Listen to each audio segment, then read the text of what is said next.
everybody, and welcome to Shally's Alley. It is Friday, April 16th at roughly around 1-ish p.m. You know, speaking of Latin time there. My special guest today is Steve Rawlings, and this is Steve Rawlings' second defense coming on the show. Apparently, we didn't get enough last time. Steve, welcome to the show. Thanks. It's great to be here.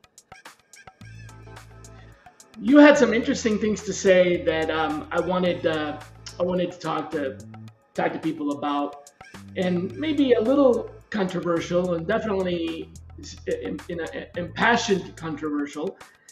But it's based on actual results. So I wanted to talk a little bit about that. You sent me a couple of ideas to discuss, but one of them was, what are the reasons that people change jobs? And right now, in the middle of everything that's going on, there's a lot going on. I mean, there's stuff going on in New York. There's stuff going on in Europe, in the Ukraine, and Shanghai. I mean, it's like all this turmoil everywhere. People are still moving around, changing jobs. So why did they do it? What's been your finding recently for the reasons people are switching jobs nowadays? Well, you know, man, there's a lot of discussion around it. I discuss it a lot with peers. You and I have discussed it. I discuss it with people I've worked in the past and other leaders that I'm in touch with all the time. And we're always trying to figure out what the motivators are to get people to move. So I was just doing some reading for today, and latest JOLTS report said 4.3 million Americans left their jobs in just January, a couple of months back. So that's the latest number. That's a huge... Did they leave for another job, or did they just leave and say, "I'm done with this"? I think both. But I think clearly it was still due to kind of the same factors that as things go back to normalization, people have learned that they kind of enjoyed being working at home. A lot of people are more productive working at home. I know that I am. I've been both in an office and in a home environment, mostly work at home environment for most of my career, and I've always felt more productive at home. But I think there's a lot of people that are looking beyond just the work at home thing. They're looking at if their employer meets their needs. So there's a lot of reasons why people leave. I mean, there's a kind of a top five, and really, if people don't feel like leadership is taking care of them, that's like one of the number one things. Managers can be like the number one reasons why people decide to look for other opportunities. And that kind of goes in line with some other things like can I make an impact position I'm in? You know, people want to feel like what they're doing every day is important to the goals and the mission of a company. Am I stagnating, or am I able to learn and grow in what I'm doing? Am I going to get siloed and stuck doing this forever, or is there opportunities to expand what my knowledge is, or poke myself into other areas of my area of expertise to learn more, become more valuable? And you know, am I working for a company that's innovative and has a mission that I believe in and I feel good about? And then kind of last is like really compensation and total rewards, which includes the flexibility to work at home. So we're finding there's a lot of motivating factors right now now that they know that there's opportunities out there, it's certainly a candidate-driven market that if they're not happy, they have options. So you're saying it's a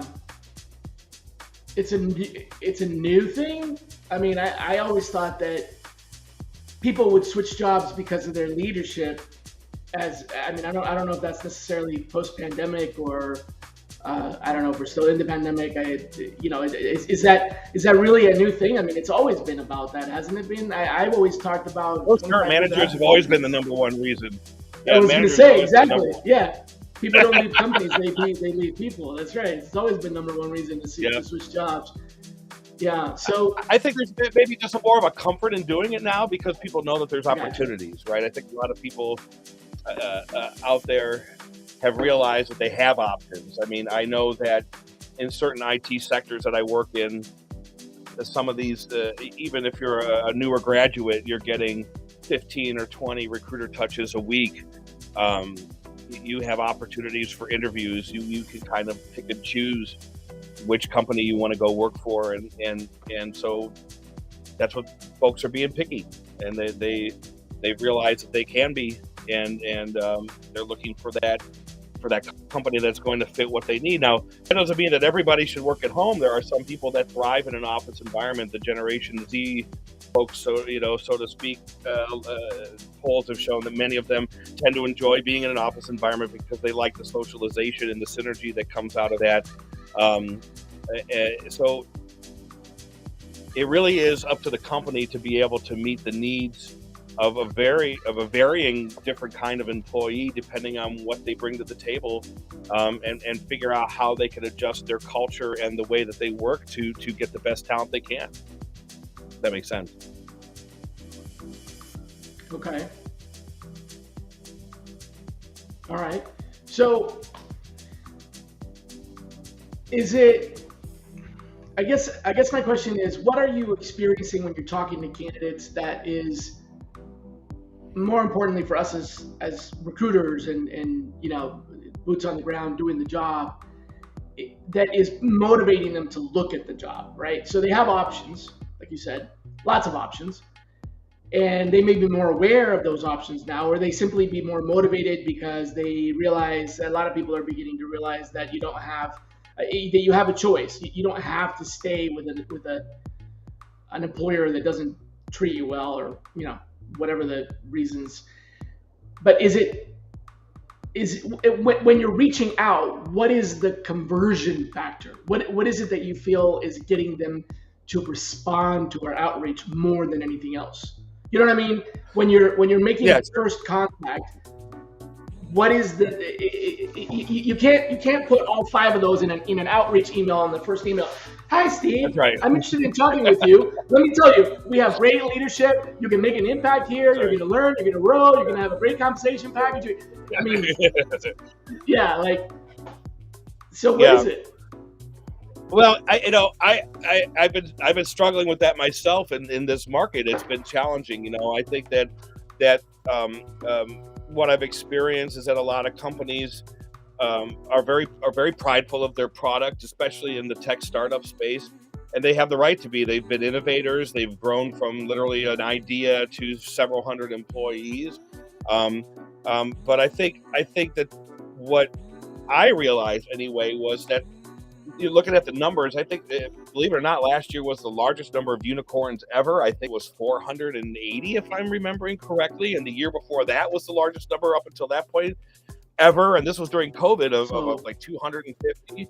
And so right what now, you're saying is all that merger, all those mergers and acquisitions that are happening are being offset by the creation of these, new companies. Like, I was thinking to myself, all these acquisitions, like, we're going to be left to like 3 companies. Have you ever seen those movies where they're like, they make fun of the mega corporations, like Pepsi, Taco Bell, Microsoft, Oracle, Google, corporations. Right.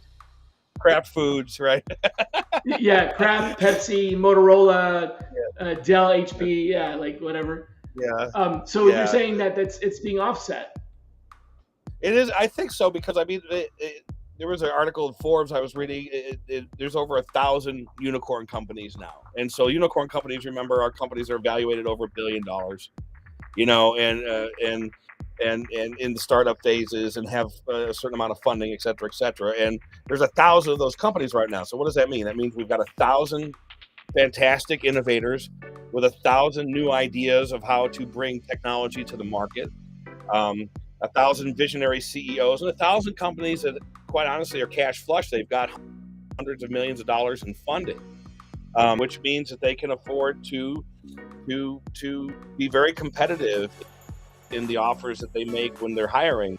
So I think the shit I realized was to shift from, hey, we got a cool product, which a lot of companies do, to, hey, here's really the reasons you want to work here.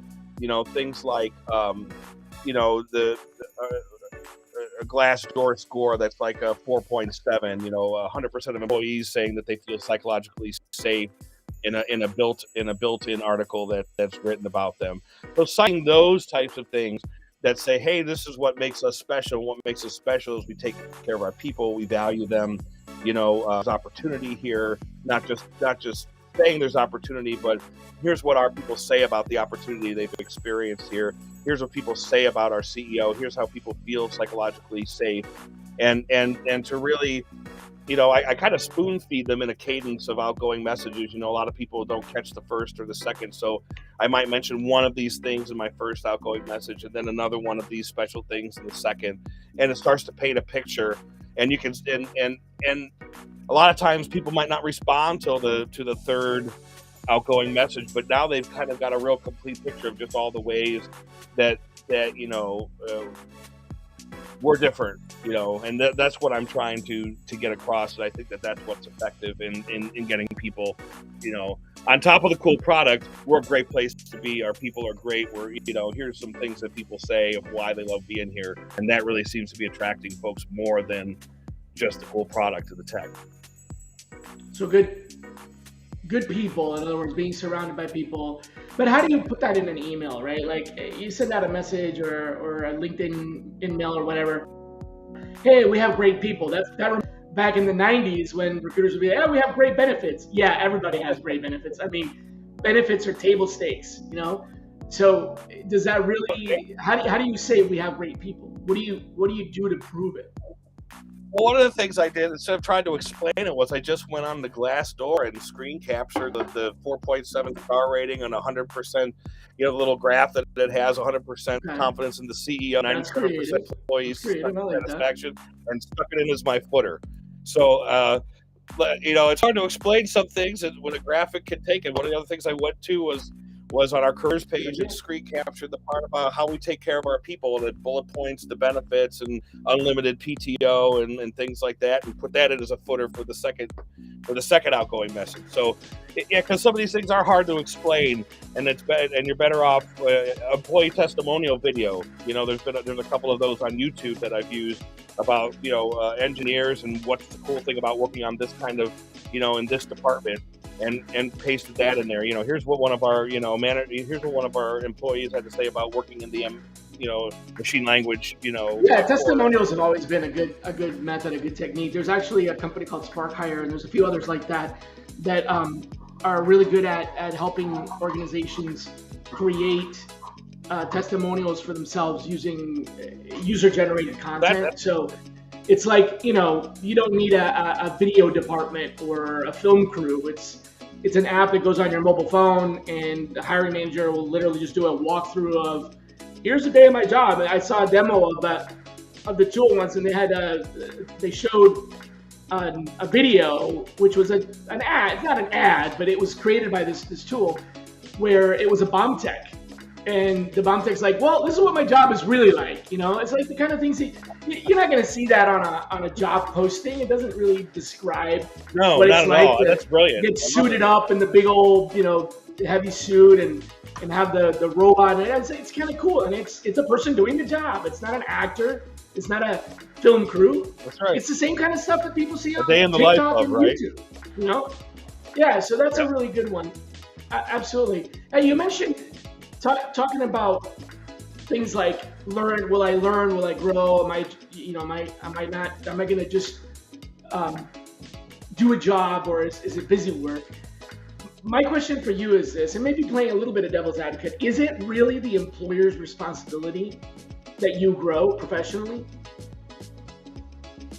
I think it's to their advantage that they make sure their employees grow professionally. No doubt, to their advantage, but is it their responsibility? Like, is their job to develop you?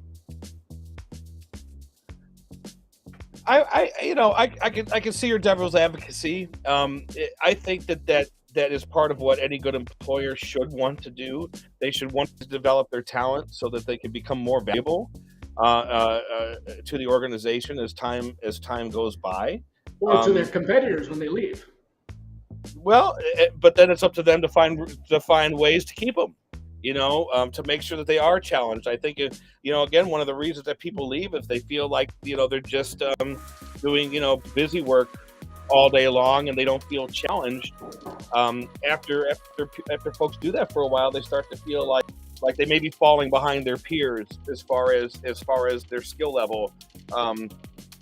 And I mean, you know how fast just this industry moves, Shally. I mean, if we don't take a conscious effort to stay on top of the tech that's out there, on the trends that are out there, 3 months goes by and all of a sudden all this stuff's happened, when you're buried, in your work, and you look up and all of a sudden, Hey, wait. Now you're digging into my livelihood here. That's how I make a living. See, I want people to stay, in the shadows and not learn anything, because then they come to me and say, "Hey, can I pay you to train me?"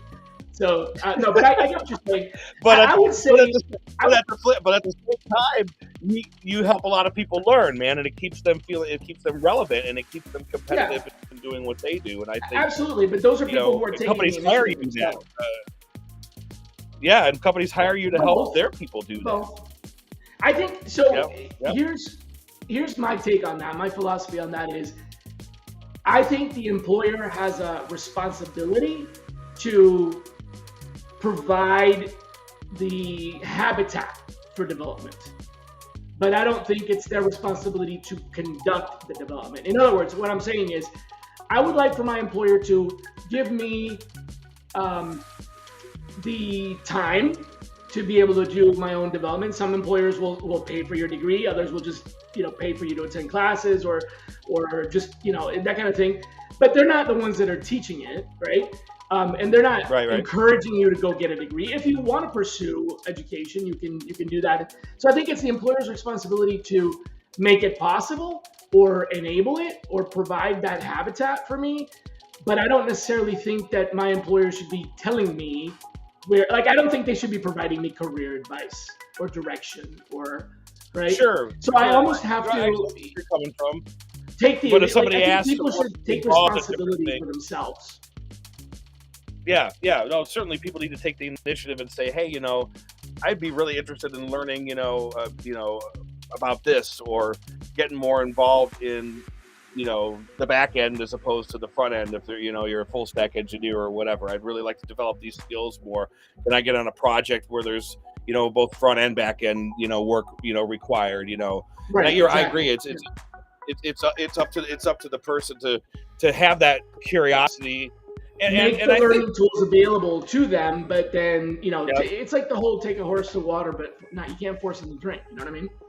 I think that's part of the whole the aspect of having a psychologically safe environment.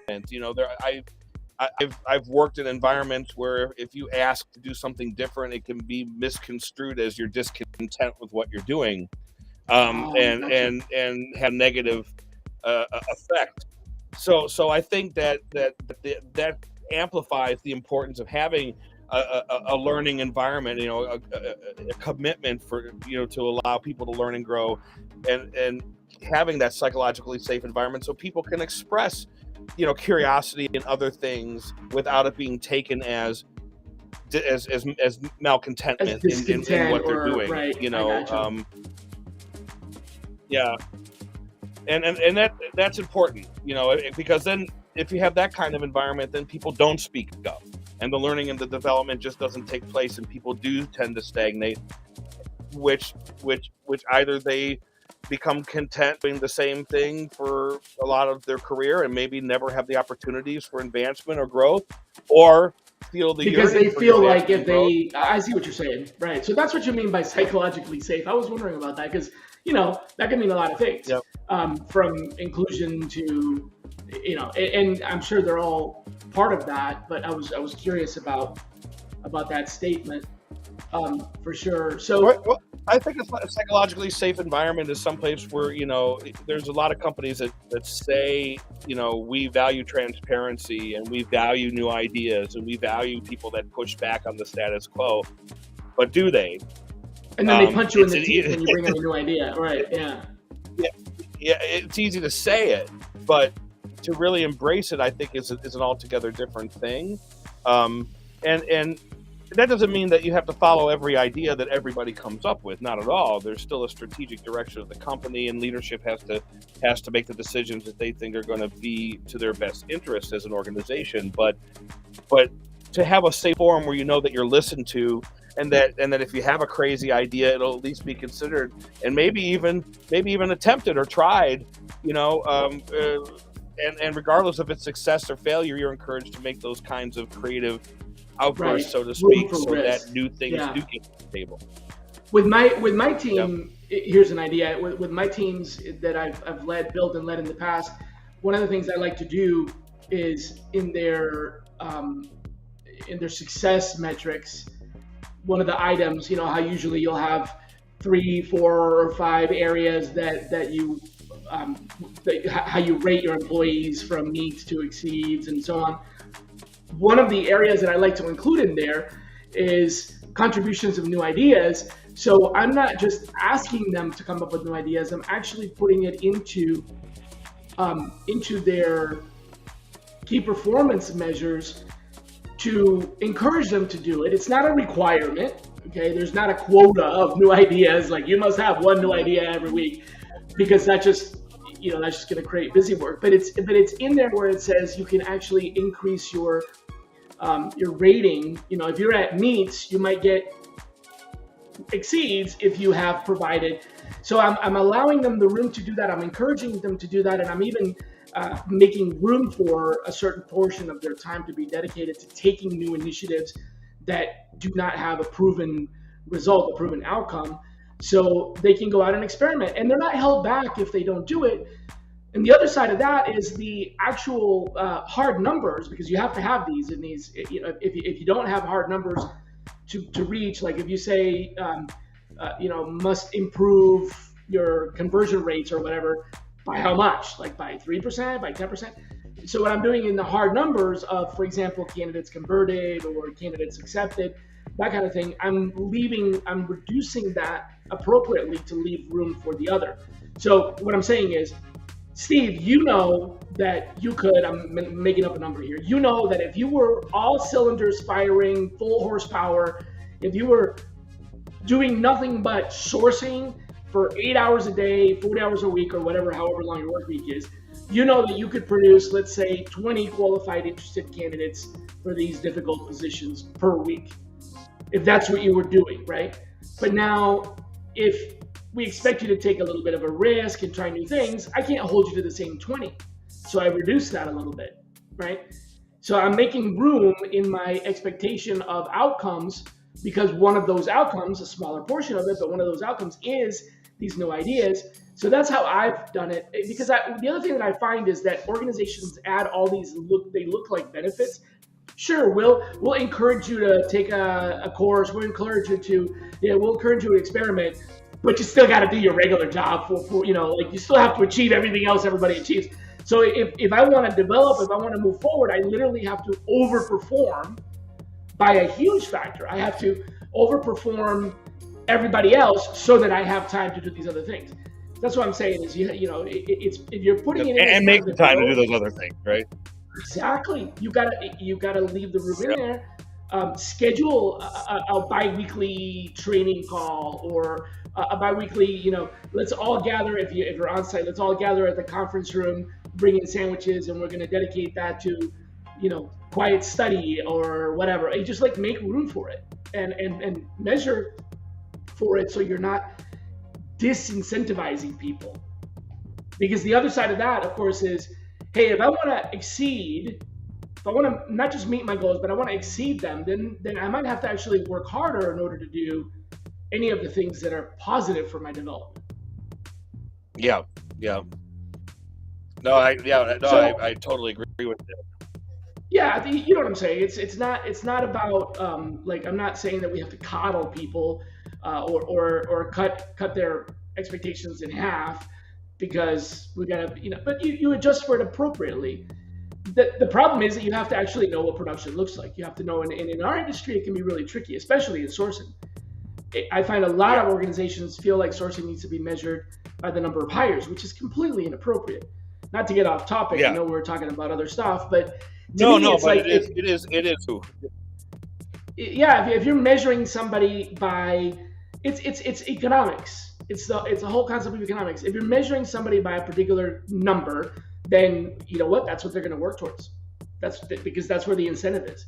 If you're saying that in order for you to get your bonus, you have to make 27 widgets a week, then they're going to do whatever it takes to make 27 widgets a week. And if they don't have time for anything else, they're just going to focus on that. So you're disincentivizing them from any of the other activities that might ultimately make them more productive to where they can actually achieve 30 widgets a week had they spent a couple of hours, learning a new skill or trying a new technique or trying something that they've never done before. You see what I mean? The outcome kind of outweighs that and balances out. Well, no, that's really relevant to what we're talking about, because I think that especially in sourcing and recruiting right now, a lot of organizations are truly struggling with this candidate-driven market. It's unlike anything that really any of us have ever seen. I've seen candidate-driven markets before, but this is by far the strongest candidate-driven market I've ever seen. They really do. It's bordering on ridiculous at this point. Yeah. I mean, the amount of outreaches that you have to do has gone up. And that's why we're trying to find more meaningful ways to engage them in those outreaches, because traditional outreach methods that are old school of, hey, I'm recruiting for this great, design engineer position. You're a design engineer and you should check it out. They just don't work. You're going to get zero replies with those, or very few. I don't want to say zero, but very few replies, So you've got to find the signal to noise ratio is just going speak up to the person and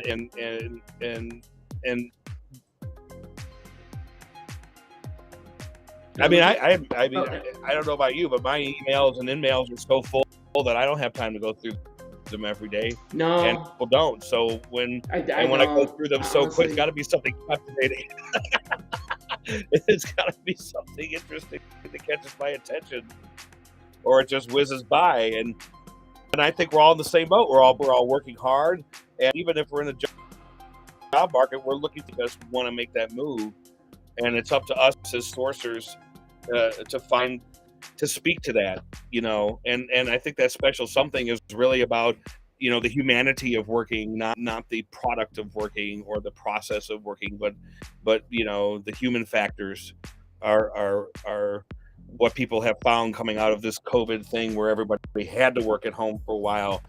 People's minds have shifted, for good or for bad, I don't know. I don't think anybody knows yet. But true. Yeah, and right, nobody knows yet because the studies or whatever haven't been concluded, or whatever the proper terminology is for that. But you actually mentioned something about a pre-pandemic study that found that fully remote workers were, even though they're, to quote the article, 13% more productive, they were only half as likely to get promoted as people who were their equivalent, but who spent more time in the office or some time in the office or something like that. I gotta say, I'm going to question the sanity of that. I get that was pre-pandemic, but I would like to challenge that. The pandemic has changed a lot of things in a very permanent way. And we don't, as you said, know the impact of that just yet. But I think that's going to be one of those things, because companies that have figured out how to work online and in person together have solved for that in their own way. Every culture is different, right? But they've solved for that. And if you're tracking anything about the metrics around developing your people or progression of your career of people that you employ, and you realize the pattern is, well, nobody who is remote gets promoted, or they don't get promoted nearly as much. I think that's a bit too obvious. I think the pandemic has made it a lot more difficult for people to hide that factor, right? If you have 20 or 30% of your population that works remotely, then it's okay to hide that 20 or 30% of your population never gets promoted. But if 70% of your population is working remotely, then how are you going to hide that? You know what I mean? You're only going to promote people who are in the office. It's going to be way more obvious now that, they got promoted because they're in the office. So I think that's completely changed, and that pre-pandemic study is one of those things that you need to delete. And I've experienced this firsthand. I mean, I've lost opportunities, or not been given opportunities because I was like, I work at home, and in the past, pre-pandemic, in the past, what's wrong with this guy? Like, he must not be a team player. And the article even talks about there just being unconscious bias, things that people can't necessarily even verbalize, but they just feel like something something must not be quite right with this person if they have to work at home. This was pre-pandemic. Now, through the pandemic, we've proven to ourselves that people can be enormously productive at home. As a matter of fact, a lot of organizations have reported that their productivity was up during COVID. Yet are wanting to see people back in the office because they feel it's important for the cultural adhesion. But there's that balance, right? I do like in a going world to the where office. I do like that, but that's a visit to the office. That's not living in the office. I like to work from home, but then go to the office, occasionally, maybe even frequently, but that's different. I think the environment now of like requiring the whole word of requiring people to go back to the office, that's a little harsh. I think it should be more like hybrid, or if you have to have it. Now there are obviously some jobs that absolutely have to be on site. That's not ever going to change. There are things that you must do from the factory, the office, the site, the location. It's hard to be an electrician at home, right? Yeah, it's hard to be exactly. Now we might with robots figure out a way to do that or something, remote control. Don't they have like remote control surgery now? Yeah. I don't know if I would kind of trust that. Yeah, with my internet connection, I'd lose a liver or something. But well, I think the point is that you're not going to do it from home. I think you still have to go to a sterile environment. Although maybe Amazon's going to get in the business of shipping you the robot for the surgery. There you go. That's right. Once Amazon and Uber merge, then Amazon, Uber, and the largest hospital will merge, and they'll be like Amazon, Uber, hospital, like we were talking about at the beginning. Oh no. No. Get out of my head. You know exactly where my head went. Yeah. I don't know. You could. But yeah, going back to that whole, so when you're sourcing, I actually don't. When my team does outreach, I don't encourage people to utilize the anything that's divisive, basically in the outreach. I don't encourage them to do it. I agree. Sometimes it happens. Positive. But things that are unconsciously divisive, like for example the whole vaccination thing, or the whole working remotely. Well, I'm lucky that at the organization where I am right now, it's work from where you're comfortable, right? That's the philosophy. We have offices. You're more than welcome to come to them. As you said, some people like the social environment, and other people don't. Yep. You're welcome to visit the offices. Anybody can come. So it's an option, but it's not a defined. We don't say you have to. Unless it's a job where you actually have to, as if you can't do the job remote. But I think it's divisive. The jury's still out. Those things that would scare people away. I'm looking at 4 different articles here, right? One's from the Washington Post that says 5 days a week in the office, it's better for everyone. From a Bloomberg writer. How is 5 days a week in the office better for everyone? Well, right next to it is a Fortune article written like a day later that says you only need to go to the office 1 or 2 days a week, since a new Harvard Business School study. And then NBC comes out on their Make It magazine about 50% of leaders are saying, that they want people to come back in, and 50% are saying that they're going to let them stay at home. So it's still a big mystery that's open to a lot of opinion being spliced with fact and data.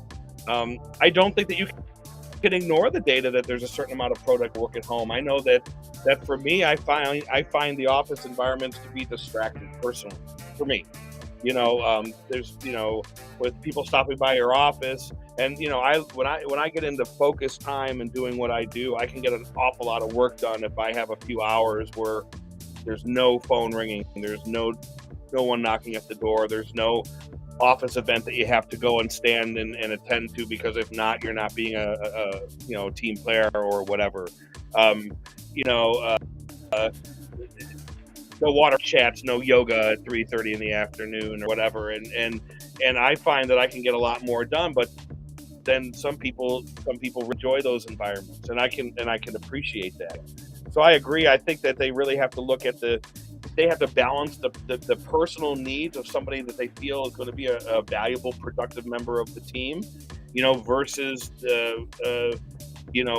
the perception of needing people in the office all the time, and being able to keep that valuable, productive member of the team. There's a balancing act that companies are going to have to achieve, and I think they're still looking for that equilibrium. You know, they're not quite sure what to do, because, like I said, 4.3 billion people left jobs in January. I heard, who was it? One of the people I work with that's out in the California area told me that, like, when Google started just recently saying, okay, everybody has to come back into the office, they started having people using sick days, PTO time, and saw an onslaught of people leaving. So they finally and I didn't verify this before saying it, so if I'm misspeaking, I apologize. But my understanding was that they've submitted to a more hybrid model, kind of along the lines of what you suggested.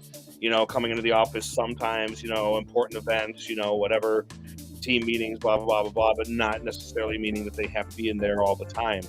Right. And I've also heard from people out in the Bay that rush hour is getting busier and busier as more companies are demanding that people get home. I kind of enjoy rush hour not being busy here in Atlanta. Yeah. People have to come back to work more and more. A 35-minute commute in the Bay Area is now a 55-minute commute. Mm-hmm. You know, and by the way, that used to be a 2-hour commute, so you know it's not like it. Right. Yeah. Well, and it's $6 a gallon in gas. That's going to be a pressure cooker test, right? I mean, and by the way, that used to be $12 again. No, I'm just kidding. That's right. Oh my God! You want to hear a little flashback from history? This is going to crack you up. Sure. 2013. Tell me if this rings a bell. It's 2013, and the former vice president of Google gets recruited by Yahoo. So I was at Google early on, 2003 pre-IPO, and she was there. She was one of the first 20 or so people. I met her when I was there. Her name is Marissa Mayer, and 2013, as in her first year as president and CEO of Yahoo, I kid you not, she bans working from home. She put a ban on remote working in February of 2013. 10 years ago, they actually, and this was taunted as like the apocalypse of telecommuting, the death of telecommuting. If Yahoo can't make telecommuting work, then who can, right? I mean, 2013, Yahoo was still relevant, basically. And it basically, it was just a really bad decision, and it didn't work. It didn't work at all after that. It was a complete phase, and it was like not just we're going to discourage it. It was like it was banned. It was completely dead set against it, and there was a lot of other changes, but it was a complete failure. Imagine. So it's either you had to come in, or you had to, or you quit. Is that you were what it done. was? Like, no, you were just like, you cannot not come in. You either have to come in or you can't work here. Right? Wow. Yeah. Probably don't even remember that. Right? Yeah. No, right. I remember. I do remember something about it. It was, and if I recall, it had something to do with Yahoo becoming less relevant. Then now they actually did have people working from home. It wasn't successful as a ban. They still had people working from home. So even though they banned it, and Yahoo was in trouble, and Marissa was hired to turn it around, but even she couldn't do it. It just wasn't. The company was already. So what I'm trying to say is this was a desperate measure from a smart person who had been very successful before. But it was a desperate measure to try to save a company. There was a lot of other things that were wrong with it. It was a huge data breach. Back when people actually cared about data breaches, when 500 million users' accounts get stolen and it's front page of the Wall Street Journal.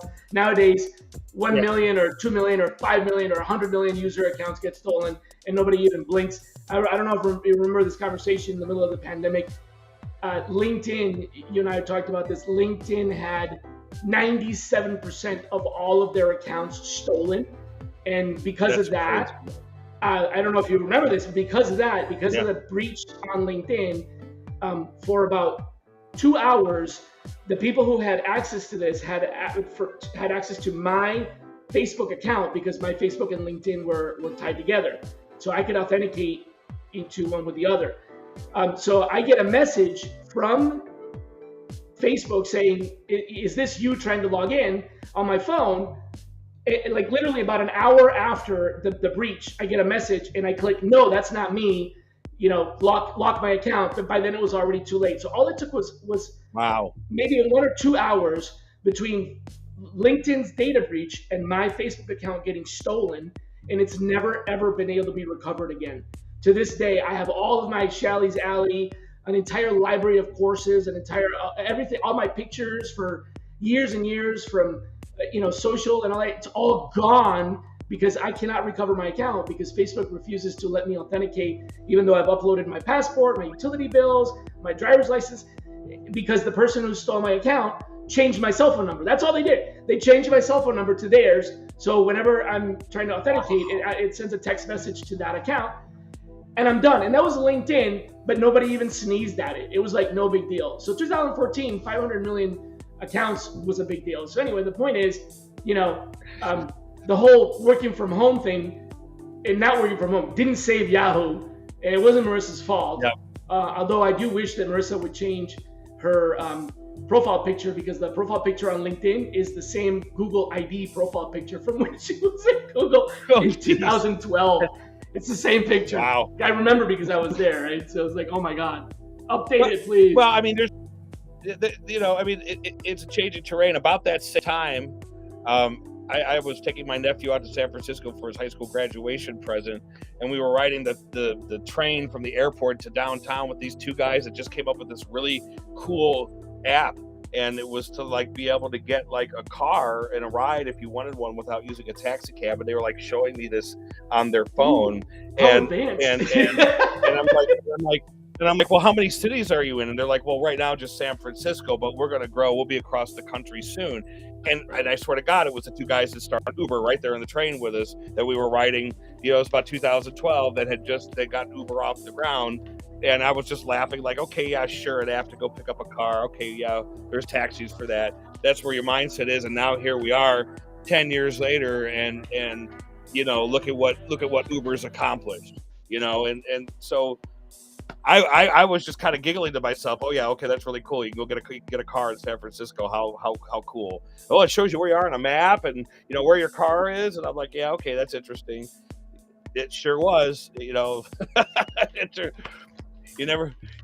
just never know, man. You just never know where this tech is taking us.